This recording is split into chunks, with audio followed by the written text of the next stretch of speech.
Salut à tous, j'espère que vous allez bien. Ce samedi soir, l'OM affronte l'AS Monaco au stade Vélodrome pour le cadre de la 19e journée de Ligue 1. On en parle tout de suite. L'OM doit se remettre en selle vite fait bien fait après cette défaite en Coupe de France face à Rennes qui nous reste encore à travers de la gorge. Et puis en championnat, lors des deux dernières sorties, l'OM a obtenu seulement 2 matchs nuls. Autrement dit, on fait du surplace et c'est vraiment pas bon. Quand on voit les objectifs qu'on s'est fixés, à savoir être sur le podium en fin de saison, l'OM est dans un grand brouillard. C'est un peu difficile d'y croire en ce moment, mais on va positiver et essayer d'aller de l'avant parce qu'on n'a pas le choix. Lors de cette rencontre, l'OM devra faire face à pléthore d'absents. On ne va pas encore une fois les énumérer parce que sinon ça prendrait un quart d'heure. On le sait, il y a tous les joueurs à la canne et tous les malheurs qui nous sont tombés dessus avec toutes les blessures qu'il y a actuellement et des joueurs incertains comme Jordan Vertou et Kondogbia qui pourraient peut-être ne pas prendre part au match. En tout cas, ils sont incertains, ils devraient être dans le groupe, mais bon, on va voir si leur état évolue d'ici là. Murillo blessé, forfait. Nadir blessé pour un bon moment, donc on te souhaite un bon rétablissement. Et puis l'OM devra innover. Gennaro Gattuso devrait revoir son système parce que fonctionner face à l'AS Monaco en 3-5-2, ça pourrait être très dangereux. Surtout qu'on n'aura pas Samuel Gigot, important, il est suspendu. Donc de défenseurs centraux, de postes et de métiers, il ne reste que Meïté et Léo Balerdi. Personnellement, je pense qu'il faut revoir la formation. Comme je l'avais dit dans une ancienne vidéo, il va vraiment falloir repasser au moins à 4 derrière et éviter les vagues monégasques. Parce que de leur côté, Monaco, c'est une équipe qui est 4e au classement. C'est une équipe qui n'est pas forcément en forme. Hein. Ils ont perdu contre Reims 3-1. Donc, ils n'ont pas bien commencé l'année en championnat en tout cas. Donc, ils ne sont pas sur une dynamique excellente. Donc, il y a quelque chose à aller chercher pour l'OM. Ça, c'est un bon point qu'il faut souligner. Et que l'OM, à domicile, on est plutôt bon. Alors, quand je dis bon, c'est on ne perd pas les matchs. Ça, c'est quand même un avantage. On ne les gagne pas tous, mais on ne les perd pas. Donc aujourd'hui, c'est peut-être un motif sur lequel il faut se baser. Monaco a une très grosse attaque, 34 buts, c'est la deuxième attaque du championnat, juste derrière le Paris Saint-Germain. Et attention que c'est la plus mauvaise défense dans le top 10. Ils ont encaissé 25 buts, c'est la plus mauvaise défense donc des 10 premiers. Et là, ça peut être une lueur d'espoir pour l'OM. Donc comment aborder ce match ? Être très sérieux. Gattuso devra concocter un milieu de terrain compact pour éviter les assauts monégasques et surtout pour que l'on puisse construire et se projeter de l'avant. Là, le rôle, ça sera primordial pour Vitinha et Aubameyang. Il faudra vraiment qu'ils trouvent le chemin du but parce que Monaco encaisse. C'est une équipe qui prend des buts, donc il faudra qu'on soit adroit lorsqu'on arrivera à se créer des occasions. Il n'y a que comme ça qu'on pourra essayer de gagner le match. Ensuite, quand on regarde l'aspect général, l'OM n'est pas donné favori pour cette rencontre et à juste titre, hein, avec une fois encore tous les absents et les prestations que l'on donne, que l'on propose en ce moment, c'est un petit peu normal. Alors dans un propos tout à fait mesuré, je dirais même que l'OM, entre guillemets, n'a rien à perdre. Je m'explique. Quand je dis rien à perdre, c'est dans le sens où beaucoup de gens s'attendent à ce que l'OM propose une contre-performance. Il n'y a qu'à regarder les bookmakers, ils ne mettent pas l'OM favori de la rencontre. Même si on sait qu'à domicile, on ne perd pas, mais on n'est pas donné favori. Par contre, si l'OM gagne, ça sera à double tranchant positif. Parce qu'en fait, déjà, on remontera au classement, on les recollera à 2 points. Et on reprendra énormément de confiance sur un match sur lequel on ne nous attendait pas. Donc battre une équipe du top 4, surtout en ayant une équipe bricolée, parce que Gattuso devra bricoler pour concocter un 11 correct. Donc ça pourra être vraiment un point positif et peut-être un point de départ pour cette année. Parce que si on bat Monaco 1-0, 2-1, 2-0 en produisant du jeu avec une équipe diminuée, une équipe du top 4, ben ça pourra donner beaucoup de confiance aux joueurs qui sont présents. Donc ils pourront peut-être garder cet élan pour les matchs suivants et ça nous permettra de prendre une bouffée d'oxygène et aller de l'avant. Après, il me semble qu'on va jouer... on reçoit Metz, il me semble, et après on va à Lyon. Donc Metz, c'est peut-être un adversaire à notre portée si on sort indemne de ce match, qu'on a pris de la confiance, que les pépins ne se sont pas accumulés, qu'on récupère Samuel Gigot et que ça aille mieux. Après, quand on ira à Lyon, ça sera un match différent du mois de décembre parce qu'au mois de décembre, l'OM allait mieux. Lyon n'était pas bon. Et là, alors qu'il est, l'OM ne va pas très bien et Lyon va mieux, même si c'est pas fou. Donc attention, ça ne sera pas le même match et je pense qu'ils auront un esprit revanchard. Comme je le disais, moi j'espère qu'il va repasser sur un 4-3-3 ou un 4-2-3-1. Donc les joueurs, ça serait qui? Donc ça serait donc Lopez bien évidemment, Balerdi, Meïté, Ulysse Garcia sera obligé d'être vraiment performant. Son entrée contre Rennes, elle a été quand même très difficile.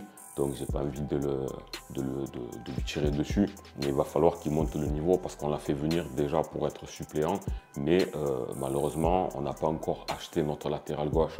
Sûrement la personne de Merlin, si ça se fait, ou peut-être Nuno Tavares, que je vois que beaucoup de gens apprécient fortement. Donc il faudra qu'il soit prêt, combatif, qu'il gomme un peu ses erreurs, qu'il ait pris de la confiance, qu'il ait profité d'une bonne semaine d'entraînement en espérant qu'Ulises Garcia soit digne de ce qu'on attend de lui parce qu'on n'a pas le choix aujourd'hui. Jonathan Klaus de l'autre côté.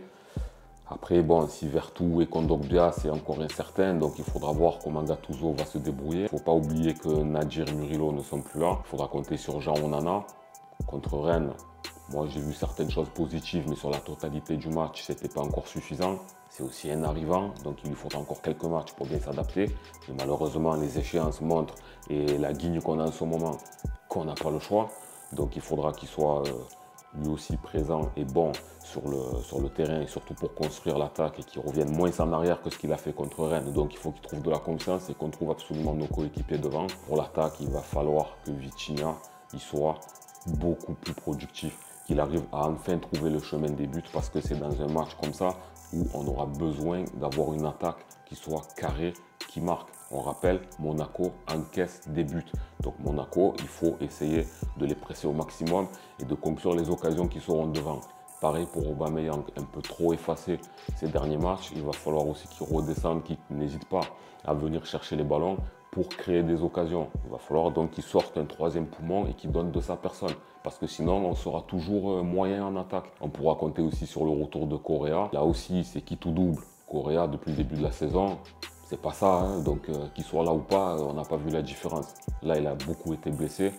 On espère que ça lui a permis d'avoir une acclimatation donc à Marseille, au pays, à tout ce qu'il veut. Et surtout qu'il ait pu gamberger un petit peu en revenant ultra motivé, qu'il ait laissé un peu son ego au vestiaire et qu'il arrive en essayant d'apporter quelque chose.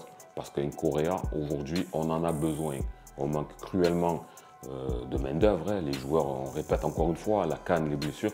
Donc un Correa qui revient, qui est apte à jouer, il faut qu'on puisse compter sur lui, qu'il essaie de donner des bons ballons, voire qu'il essaie de marquer et qu'il donne de l'impulsion à Vitinha et à Aubameyang.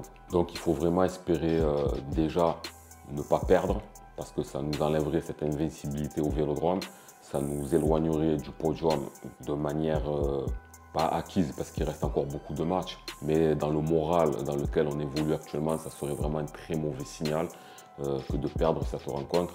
Mais au-delà de faire un match nul qui serait pas si mauvais que ça vu le contexte actuel, mais il faut tenter le qui tout double en essayant de créer une grosse surprise, en montrant qu'avec un effectif réduit, avec un Vélodrome qui va pousser, qu'on est capable de gagner. Et moi, je vois vraiment un double avantage, donc les 3 points, mais aussi une prise de confiance qui pourra nous permettre de limiter la casse en attendant que les canistes reviennent et que les blessés récupèrent et qu'on puisse les réintégrer dans l'équipe.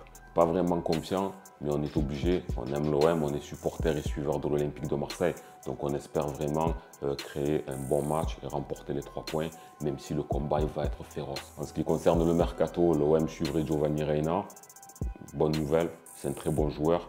Donc on aura l'occasion d'en reparler sûrement dans une prochaine vidéo. Mais là, ce qui urge, c'est vraiment un latéral gauche. L'OM et Nantes se sont mis d'accord sur Merlin. Par contre, il faudra attendre que le RC Lens puisse libérer son joueur afin que Nantes puisse l'acheter pour pouvoir le faire venir. Donc on espère que ce sera dans les meilleurs délais. S'il ne vient pas, il y a la piste Nuno Tavares qui serait vraiment très priorisée par l'Olympique de Marseille. J'ai un petit peu lu les avis de tout le monde et beaucoup ne seraient absolument pas hypés de le voir revenir. Personnellement, je ne suis pas fan de Tavares, mais s'il était amené à venir et qu'admettons la piste actuelle que l'on a sur nos arrières-gauches, elle n'aboutisse pas, Tavares, il y aurait 2 bonnes raisons pour lesquelles s'il venait, ça serait une bonne nouvelle. Pour moi, c'est que de 1, il connaît le club, il est apte physiquement, donc il pourrait déjà prendre son rang et son couloir directement. Ça, c'est une bonne chose. La seconde chose, c'est que Tavares, dans son mental, ça peut changer beaucoup de choses du fait qu'il soit acheté par l'Olympique de Marseille. Tandis que quand il est venu, il savait qu'il était prêté et que quoi qu'il arrive, il retournerait à Arsenal ou qu'il subirait un nouveau prêt. En tout cas, il n'avait pas l'intention de s'inscrire à l'OM.